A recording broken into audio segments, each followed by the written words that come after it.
Hi అవని.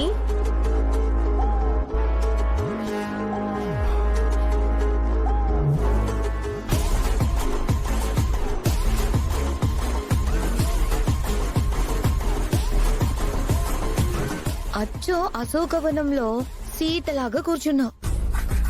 దిక్కుతోచని స్థితిలో ఉన్న ఊరికి ఉపకారం చేద్దామనొచ్చిన ఓ బాటసారికి ఎంత కష్టం, ఎంత నష్టం. అయ్యో హతవిధి, ఇప్పుడు అవనికే దిక్కు లేకుండా పోయిందా?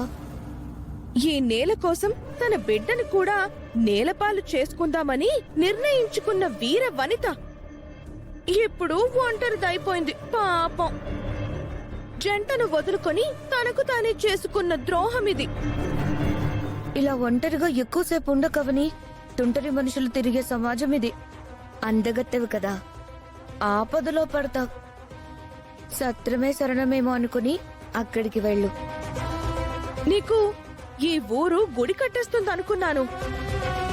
నడి రోడ్డులో ఇలా నిలబెట్టేస్తుందని అస్సలు అనుకోలేదవని. నేను కూడా అంతే. ఇది నేను అస్సలు ఊహించలేదు.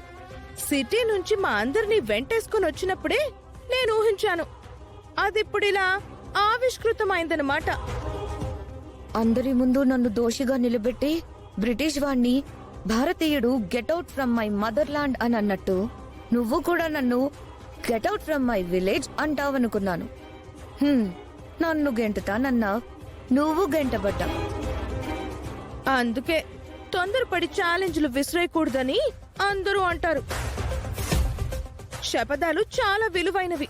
వాటిని అత్యవసర సమయంలో పొదుపుగా వాడుకోవాలి. Do you understand? మా ఇంటి స్టోర్ రూమ్ లో కొంచెం ప్లేస్ ఉంది, అక్కడుందో గాని. వస్తావా అవని?